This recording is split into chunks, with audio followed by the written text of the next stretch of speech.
Hey peeps, happy autumn. Oh my goodness, I am so excited. It is my very favorite time of year and it is September 30th, the day I'm recording this. So tomorrow it will be October, my absolute favorite month of the year, and it's just gorgeous. So I'm very excited today because I have a first impressions of a deck that I did not know was getting released.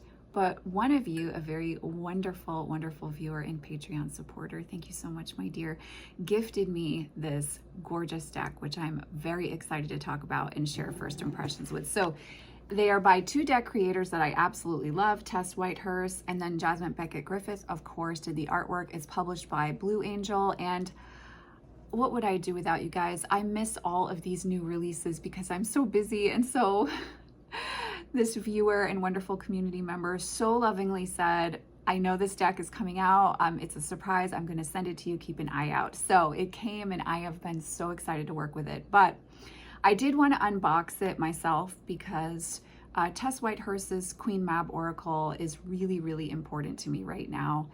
It's been very instrumental in my own personal path this year. And I really wanted to just kind of feel into and be with this unboxing on my own, so I could be really present to all the feelings I was having with unboxing it. So I have unboxed it myself, but I am going to share my first impressions with you guys. So first of all, here is the box itself. It's matte with the embossing there at the top. And then the side looks like this. And here is what the back says. The Halloween Forever Oracle. Step into the Halloween Forever Oracle where the veil between worlds is perpetually thin. Drawing inspiration from traditions like Samhain and Dia de los Muertos, this oracle offers year-round guidance and answers from the realms of spirit and magic. Featuring the artwork of world-renowned Jasmine Beckett Griffith and the whimsical words of Tess Whitehurst. These cards invite you to embrace the eerie and enchanting as you unveil the keys to happiness, personal power, and healing. A glow-in-the-dark party awaits you, enticing you into a journey of self-discovery. Dare to embrace the shadows and explore the depths of your soul in this delightfully secret and spooky realm where every day is Halloween. 46 cards in a 112-page full-color guidebook. So again, there is the back of the talk box, or the card box, however you correctly pronounce that, is the same as other Blue Angel Gallery Oracle decks. The card size is different though, and I actually really like that. So here is the deck itself. It's matte, as you can see. And here is the Le Vampire Oracle to compare it to. So kind of the fascinating thing is I had just pulled out Le Vampire recently because I was not feeling called to the Halloween Oracle this year to work with it personally. Some years I'm down for the kitschiness, and some years I just can't go in 100% with the kitschiness of that deck. So I had pulled out Le Vampire for my Halloween vibes already.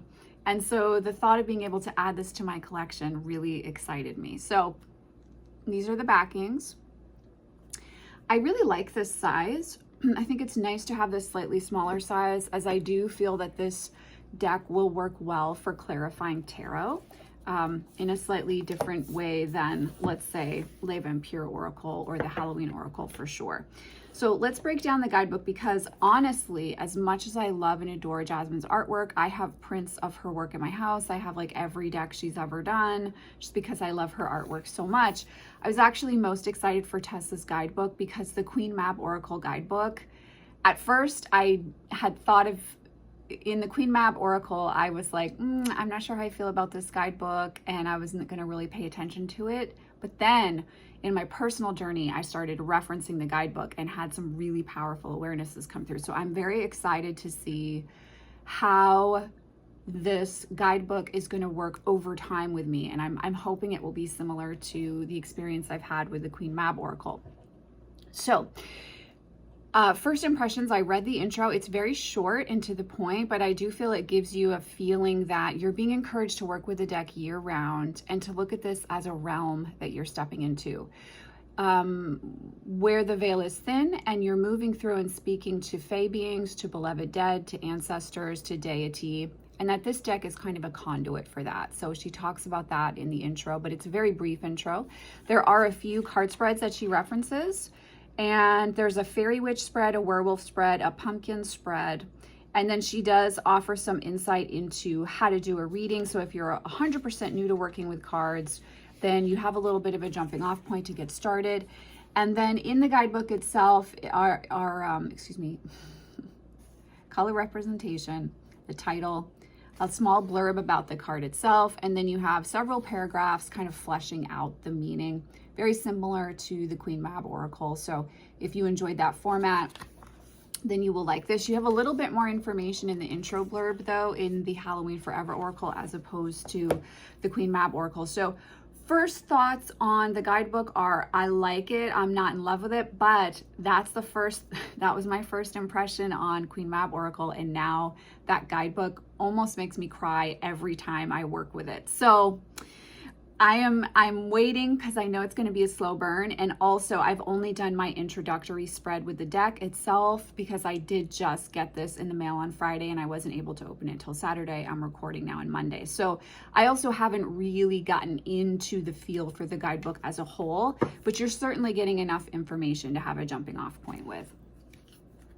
Okay, so some of my favorite Jasmine images are in this deck. I used to have this print in my kitchen many years ago. So it is a true like Halloween Dia de los Muertos deck. It's got the colors, the feel. It is in its own way kind of kitschy, but it's not as kitschy as the Halloween Oracle. It's a little bit more soulful and a little bit more earnest. I think earnest is the phrase I would use. So matte cardstock, there are borders. This image, Lilith's Freedom, I love. Jasmine is one of these artists that it's just been a joy to watch her craft grow over the years. She's at such a magical place in what she creates, at least when it comes to fae beings, and I really, really love this image. Same with Light into Darkness. You definitely can see the scope and the shift of the years of her growth as an artist and the way that she slightly shifted how she works with her medium, which is mainly acrylics. So there is a difference in the artwork if that bothers you. Just so you know, I used to have this print as well. I had this print in my late 20s, I think. I used to have that on my wall. So like I said, you can see a difference, but that is no problem to me. I genuinely love Jasmine's artwork.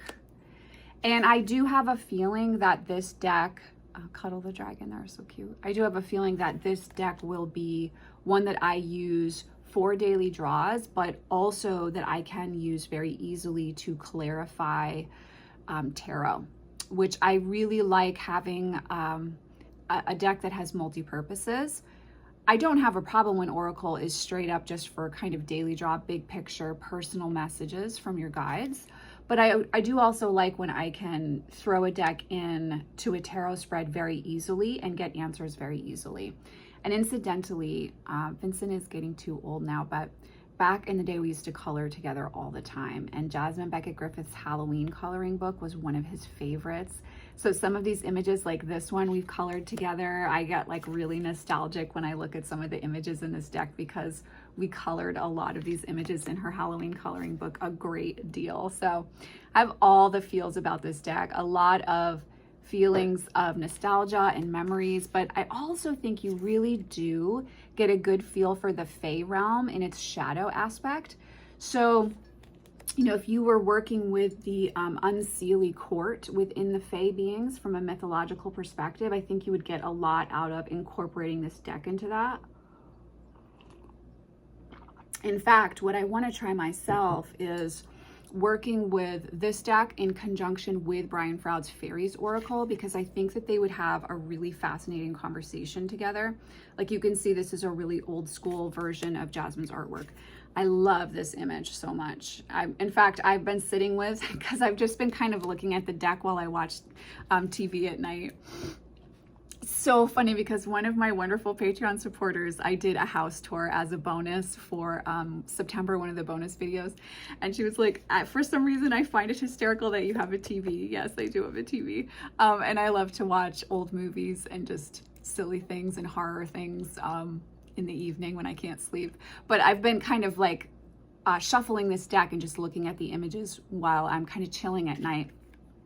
And I've been sitting with getting that moon moth as a print because it's so damn beautiful. And then there's Hecate's butterflies. So I'm so happy there's Hecate and there's Lilith in this deck because I've been working with them so much this year personally. Yeah, I'm just really, I really like this deck. Death Priestess here. What I like is that the feeling I have isn't really, I'm obsessed or I hate this deck. It's more like I can see that we're going to build a relationship over time. And I'm very intrigued to see what we will do and where we will go together. I love this Bone Bouquet card. Also, I do feel, and I often do this time of year, I really do feel Santa Muerta very present. And while I love the Santa Muerta Tarot, sometimes I want a softer feel in the artwork than that deck offers. And so I like that I can also use this deck as a conduit to connect with her essence. And the artwork is slightly softer in its feel. See here as a reference. Yeah, I really like that. So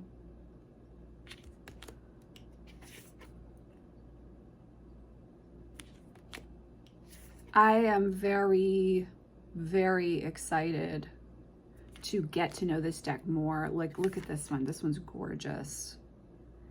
And I feel like it's going to be a very clear conduit, easy to use and connect with. And again, I do think you have to like Jasmine's artwork to get a lot out of the decks, out of her decks. I think really you're connecting with the artwork in very powerful ways in her decks. So if you don't like the artwork, here's another one I love. You may not be called to purchase this one, but if you're drawn to the imagery, then I think you will find that this is a worthy purchase. It doesn't feel like the Myths and Mermaids Oracle, which I did a repurchase of, I think earlier this year, and I believe that that's on the channel somewhere. I had done a repurchase of it, and you know, I don't feel very connected to that deck at all. I'll just be really honest with you guys, I don't. But this does not feel that way to me. This doesn't feel like a Jasmine deck where I'm like, what the heck? Just like her Beautiful Creatures Tarot, I could not get into that deck. I ended up gifting it, and I don't know, I kind of wish I had kept it now. I love this image, side note. But at the same time,